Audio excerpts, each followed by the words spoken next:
everyone, welcome to another So today we're back on the conlang content. I have been a very busy boy because I've got my thesis presentation, my thesis defense or whatever for this language happening in the end of March or so I'm kind of busy doing the entire written document for this. A lot of pages of content, and I'm going to probably get it printed out into a book and all that.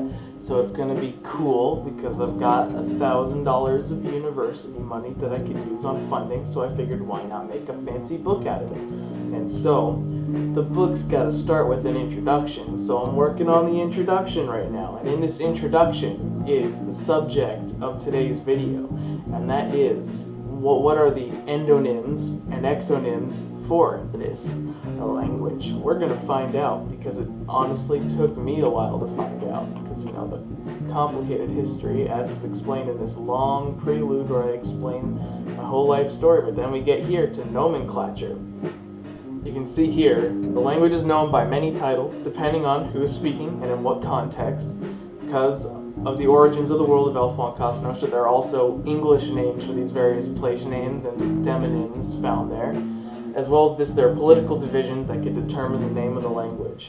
Basically, it's kind of like the whole Balkan situation where depending on where you live and what dialect you have, you consider it a different language or you don't consider it a language or whatever. And that's reflected in the English translations too, because remember, the English words came first. It was originally just my childhood adventures or whatever in Elfon Cosnosha. So at the end of the list is all the English names and how those were basically backwardsly made compatible with the language. So their origin is in the language. And what is the language? I've been calling it in the title of the video is ojun katauu, but in reality it's a little more complicated than that. So as you can see, we have, first one on the list is ojun, which is an endonym, generally, used by citizens across the Faunal Peninsula to refer to the language in relation to its origin in the city of ojun. And that comes from oto, meaning like an island in a river, and jun, or un, meaning a city or a village. So it's the city on the riparian island. Then you have ojunk. It's used by people from the other parts of the peninsula to refer to the Orojuns and the Orojanzans as kind of one and the same, the people and the language, saying it's kind of like different, you know, and that the only difference is it has the k suffix at the end, which means that it is of the people from that region. The next one on the list is you have the katjarojunk. Katjarojunk is what linguists and academics use whenever they have like a slightly pro-Ojun stance on the issue. Like, say, an academic, a scientist, a historian from the Orojanzan region, they're from Ojun, they're going to call it Katjarojunk. Kat meaning language, Ojun within it, you know, of the city Ojun, and then the j and the h at the end are the adjective suffixes. So it's basically language of the Orojanzans, right? And again, Orojanzan, we're going to get to that in a second. So the next one that's on the list is you have what I've been calling it in the video titles for a little while, but I'm honestly probably going to stop, maybe. I'll think about it now that I'm making this, which one I'm actually going to use for future titles in this series. So, ojun katauu, endonym, used by anyone in the Faunal Peninsula to describe the literal sounds of the language. It's got ojun in it, it's got kat language in it, and it's got au at the end. It's the physical language of the Orojanzans.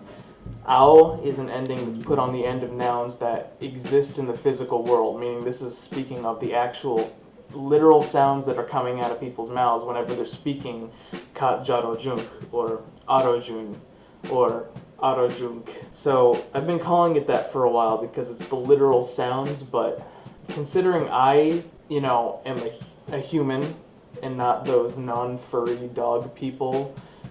You know, I'm a human, I'm an American human.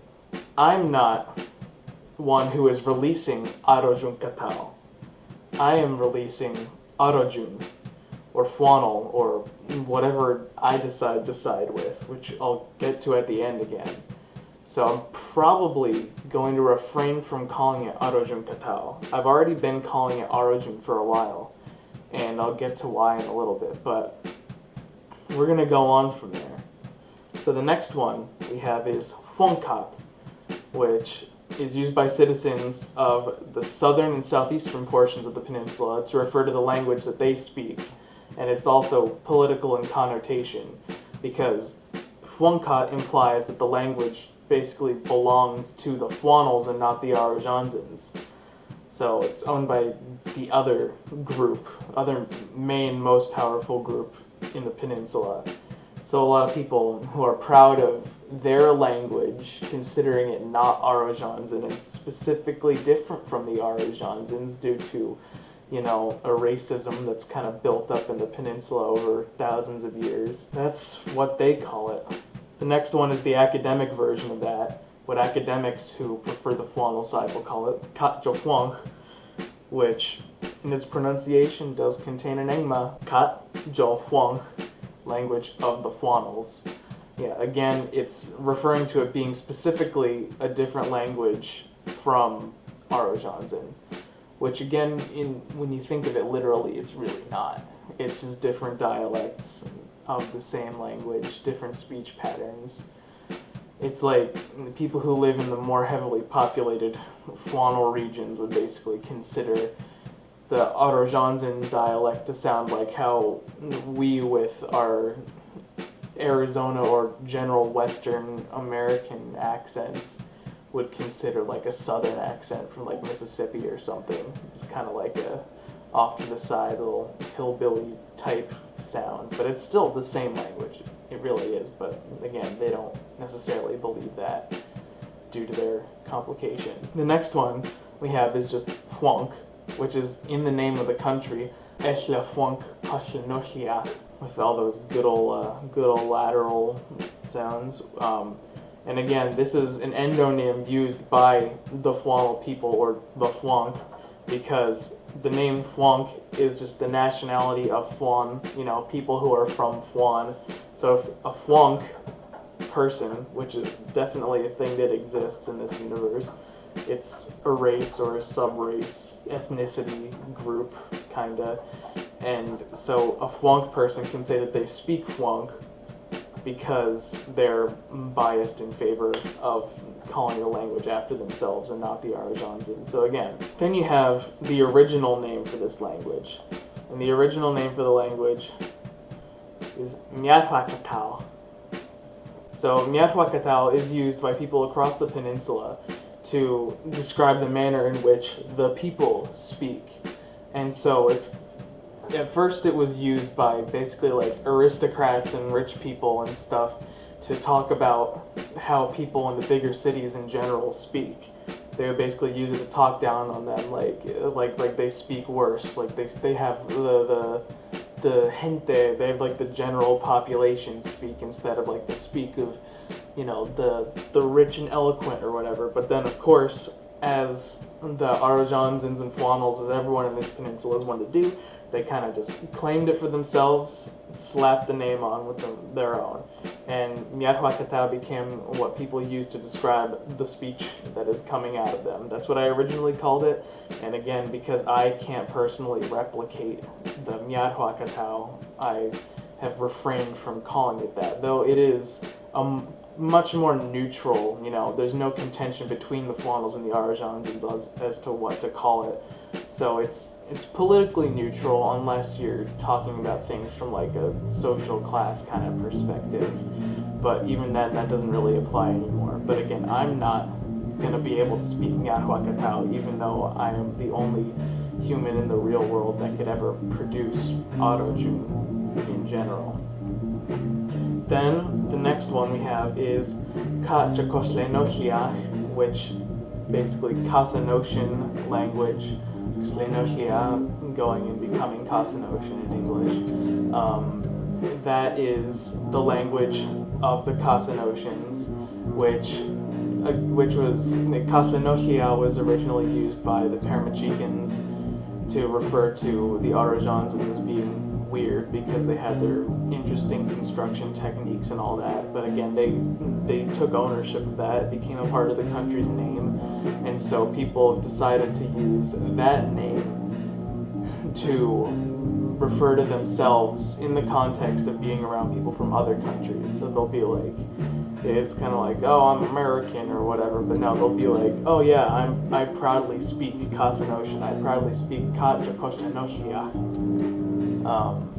Yeah. Next one, we're on to the English names.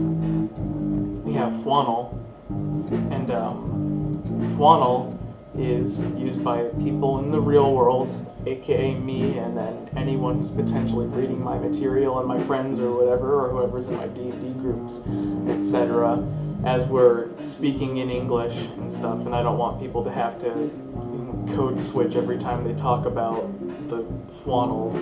It comes from, the closest approximation that I could create for it coming from was Fwano, which is the plural of the k ending, right? So you have Fwan plus the uno, which is the plural for k, which combines to become people from Fwan. So it's people of the Fwanel nationality. So Fwanel, Fwano, you got some of the elision of that central u, combines it together, Fwanel. I think that works out pretty well. It grammatically worked out pretty well, and then I was looking at this and I was like, how am I going to make that actually translate back? But then I took a look at it, and then, oh, wait a second, it did already, because I conveniently already had a plural that pretty well equivalates to that. So next you have Arojanzan. Arojanzan is described as, me, people in the real world who speak English, referring to the people who are from Ojun. So the etymology that I came up with that backwardly is that Ojun is the city and Xia is the land or area. So Ojun Xia becomes Arojanza in English, the land encompassing the city of Arojun, aka the entire territory, region that includes all the Arojanzan people. So Arojunsia, Arojanzan, just an adjectival form of that in English. So I think that works out pretty well. Then Kasanosian is Kaslenoshlia, converted into English phonology with an N attached to the end. Then you have basically an easy way to pronounce Arojun as Arojun. I'll give you a little secret because of the history of Alphonse being just like a model and dirt in the yard and all that. Arojun and Arojanza and all that is supposed to kind of be like a subtle little wink to the word erosion, if you haven't noticed that. Erosion, Arojanza, Arojun. So I don't know if you noticed that. It's kind of what it is. I think it's fun. So I'll call it Arojun with the little tap, or I could just call it Arojun. So just whatever's easier in the English phonology. But yeah, so now on to the end. As you can expect, I am going to side with calling it Arojun, or Arojun in the language, Arojun, because as I've created the history, I can see pretty well that the language definitely originated in Arojanza. The Fwanels came in about 1,000 years earlier, and they settled in the southeast part of the peninsula, and the Arojanzans came in, and then they would basically kind of take over each other. The Fwanels took over them more often, but then whenever the Fwanels would invade them, they would cause more diasporas and such, until after a series of long events, basically the Arojanzan language took over, blended together a lot of the Fwanel words and things, because the languages were already relatively similar to each other. The Fwanel language evolved pretty slowly, and so did Arojun. until it became one thing. And that one thing definitely had its historical origins in ojun. The argument for the Fwannels is that they were there first, and then enough components of their language blended in to ojun that it became a completely new thing that could be referred to as modern Fwannel. And so there are more Fwannel people than Arajansan people, but at the same time it doesn't necessarily matter. The language is literally Arajansan, it's ojun. So I could call it ojun, I could call it Ngadhwa katauu, I could call it Fwannel, but I probably won't call it Fwannel. It's gonna be Katjarojun or Arojun or Arojun. So that's it. Alright, I'm a busy boy. I'm also starting making a second conlang lately. Yep, that's right. Just when you thought this one wasn't enough, I'm in a class 4 conlang, so I'm making a second one, and it's going to be in this same universe, and it's got an interesting structure with non-concatenated morphology and all that, and it's called, what was it called? Pimitham or something like that. It's in the Pern family. Until then, I will see you with more conlang videos and more genuine linguistics videos. Alright, see ya, my Schwa boys. Also, make sure to like, comment, and subscribe, please. I love you.